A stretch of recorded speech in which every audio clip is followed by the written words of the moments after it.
Every powerful industry has an invisible layer underneath it that nobody talks about.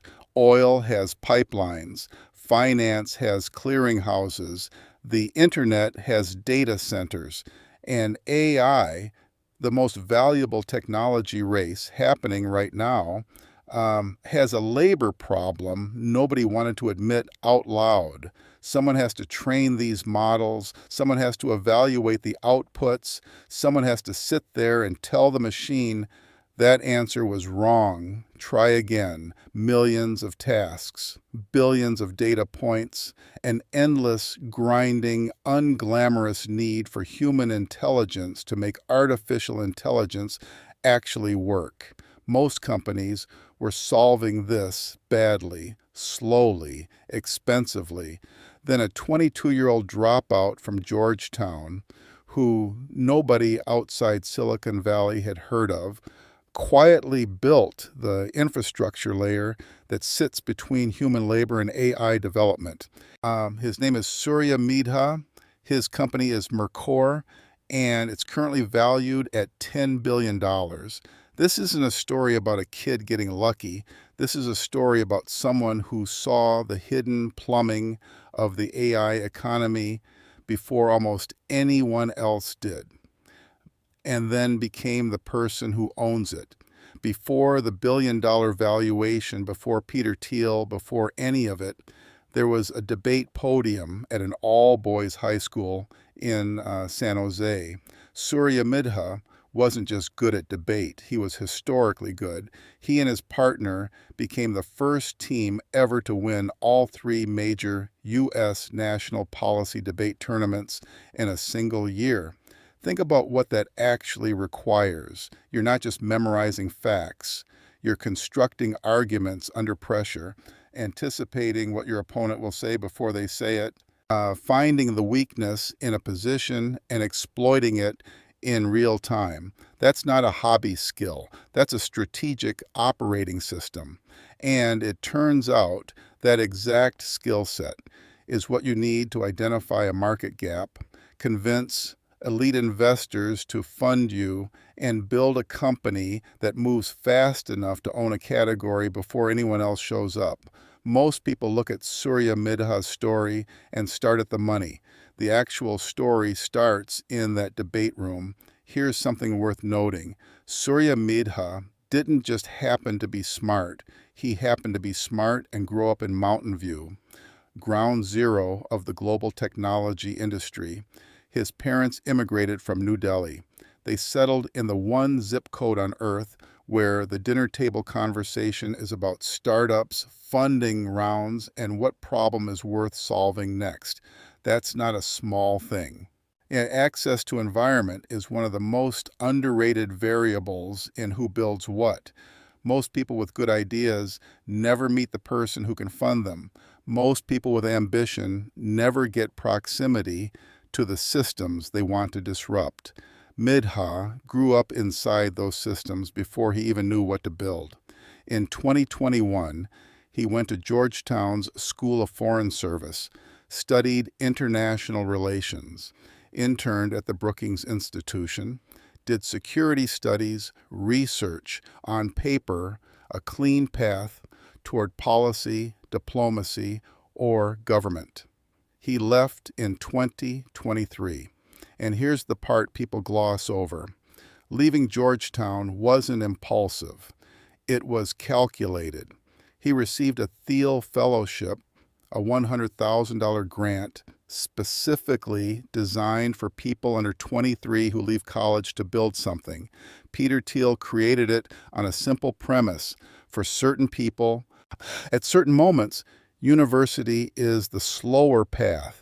The fellowship doesn't just give you money, it gives you a network of founders, investors, and operators who take your call. Midha didn't drop out and figure it out. He dropped out with a check, a network, and a co-founding team already in place. That distinction matters enormously. Okay, now here's the interesting part. By 2023, every major AI lab in the world was in a race.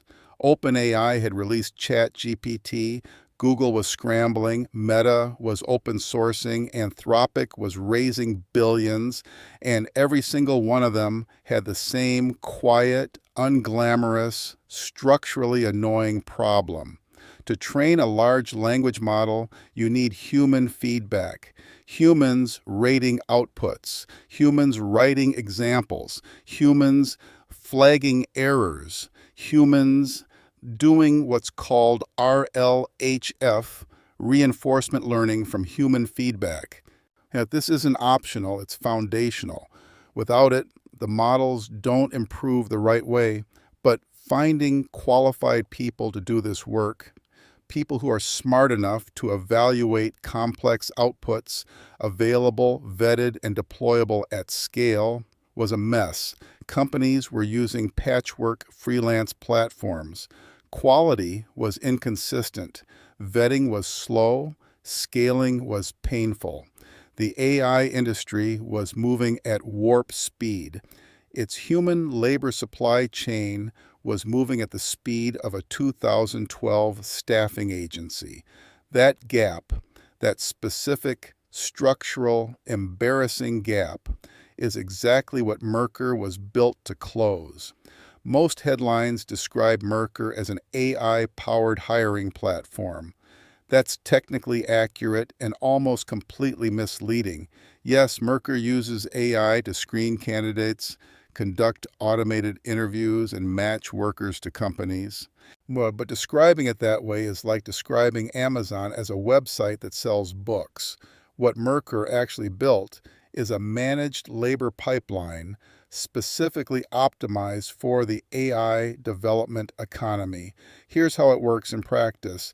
An AI company needs 500 people to evaluate model outputs across 6 languages for the next 3 months. Normally, that's a months-long recruiting and vetting process. With Mercor, you describe what you need. The platform screens candidates using its own AI systems, conducts structured interviews automatically, and surfaces a vetted, deployable workforce fast. The AI does the hiring, humans do the training, the AI gets better. That's the loop, and Mercor sits at the center of it. But this is where things get smart. Mercor isn't just a service business. It's positioning itself as infrastructure. Yeah, there's a concept in business called a toll booth. It's simple. You build something that sits between two parties who need each other. Every time they transact, you take a cut. You don't need to be the most innovative company in the room. You just need to be the unavoidable one. Think Visa, think AWS, think the App Store. None of these companies make the product you actually want. They make the layer you have to go through to get it. Mercor is building that layer between AI companies and human intelligence. As AI development scales, and it is scaling aggressively, the demand for trained human labor to feed these systems doesn't go down. It goes up. Every new model needs new training data. Every new capability needs new human evaluation. Every new deployment needs new quality checks. The more AI grows, the more Mercor's market grows with it. That's not a coincidence. That's the design. When you want to understand what a company really is, don't read the press release, read the cap table. Mercor's investors include Peter Thiel, Larry Summers, Jack Dorsey, and General Catalyst. Now think about what that list actually represents. Peter Thiel, the man who funded Facebook at the start, who built PayPal, who has a pattern of betting on infrastructure that becomes indispensable. Larry Summers, former U.S. Treasury Secretary, his interest signals this isn't just a tech play, it's an economic architecture play. Jack Dorsey, founder of Twitter and Square, someone who understands platform dynamics and network effects at scale. General Catalyst, one of the most serious venture firms in the world. These are not people who invest in interesting apps. These are people who invest in what the world will be forced to run on. The fact that all of them said yes to a 22-year-old is the signal most people miss. In 2025, Mercor hit a $10 billion valuation. Surya Midha, Brendan Foodie, and Adarsh Hiramath, they're all 22 at the time, became the youngest self-made billionaires in the history of the technology industry. Midha is the youngest of the three by a couple of months. For context, Mark Zuckerberg became a billionaire at 23. Midha beat that quietly, without the cultural moment, without the movie. Most people who know Zuckerberg's story have never heard of Surya Midha. That gap between what's famous and what's actually significant is worth sitting with. Here's what separates this story from standard billionaire hagiography. Midha wrote openly about what building Mercor actually cost him personally. He described gaining 30 pounds in 6 months, relationships becoming what he called elliptical, the feeling of having leapfrogged 50 years of career development while slightly regressing as a person. That honesty is rare. Almost nobody at that level says it publicly, and it points to something the business press consistently ignores. The $10 billion number is the output. The input is years of compressive, identity-distorting, health-affecting work that most people would not choose if they saw it clearly in advance. The valuation is real, so is the cost. Both things are true simultaneously. So let's zoom out, because the Surya Midha story isn't just about one company or one founder. It's about where value is being created right now and where most people aren't looking. Everyone is watching the AI models, ChatGPT, Gemini, Claude, Grok, the products, the interfaces, the demos, but the models don't exist without the labor that trains them. And that labor needs to be sourced, vetted, managed, and delivered at scale, reliably, continuously. That's not a solved problem. That's an expanding problem. Mercor is betting that whoever owns the labor infrastructure of AI development owns one of the most durable positions in the entire economy, not the most visible position, not the most glamorous, the most structural. And in business, structural beats glamorous almost every single time. Here's what actually happened. Surya Midha grew up in Silicon Valley. Wired into the tech ecosystem from birth, he became a historically dominant debater. Building the strategic thinking that later drove his company, he left Georgetown with a Thiel Fellowship, a network, and a plan. He identified that AI labs had a structural labor problem nobody was solving cleanly. He built Mercor, not just a hiring tool, but a managed labor pipeline for AI development.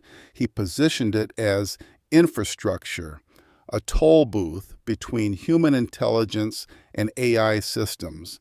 He attracted investors who build indispensable layers, not interesting apps.